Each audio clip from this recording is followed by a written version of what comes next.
કેમ છો મિત્ર? અમે గిరినార આવે છે.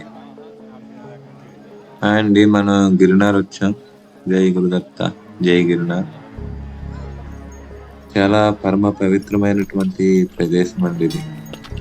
పూర్వం ఇక్కడ చాలా లోయలు ఉండేటంట. గోవులు అందులో పడి ప్రమాదం చేస్తూ ఆ ప్రమాదాలు జరిగేవట.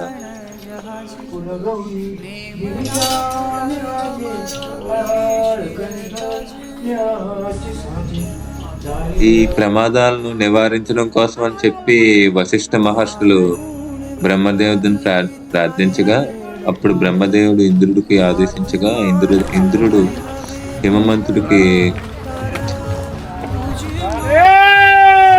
ఈ దీన్ని నివారించారు. అప్పుడు హిమవంతుడు ఆయన కుమారులు అయిన గిరినారాయణుడు హముకి చెప్పగా, గిరినారాయణుడు ఆయన రెక్కల సహాయంతో ఆ లోయలను కప్పివేసి గోవులకి ప్రమాదం జరగకుండా చూసుకునేవారు. కాకపోతే ఈయన ఒక ప్లేస్ నుంచి ఒకరికి వెళ్ళడం వల్ల, భూమి కంపించడం వల్ల ఈ ప్రమాదాన్ని నివారించడం కోసం అని చెప్పి ఆయన రెక్కలను ఖండించమని బ్రహ్మదేవుడు ఇంద్రుడికి చెప్పగా, ఇది తెలుసుకుని భయపడి ఆ గిరినారాయణుడు సముద్రంలో దాక్కుంటారు. ఈ పరిష్కారం కోసం అని చెప్పి ఆయనకి ఎన్నో వరాలు ఇచ్చిన ఆయన గిరినారాయణ సోదరి అయిన పార్వతీదేవి ఒప్పుకోదు.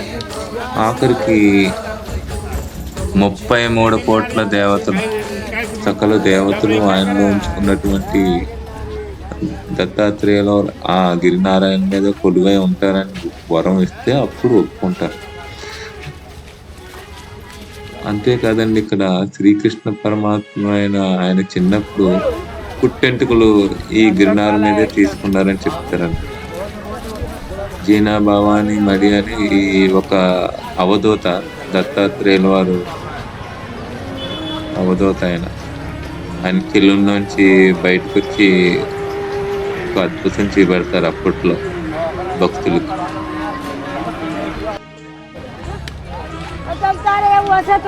అందుకే ఎంతమంది సాధువులు, ఎంతో మంది పరమాత్ములు ఈ ప్రదేశాన్ని రక్షించడానికి వస్తారు.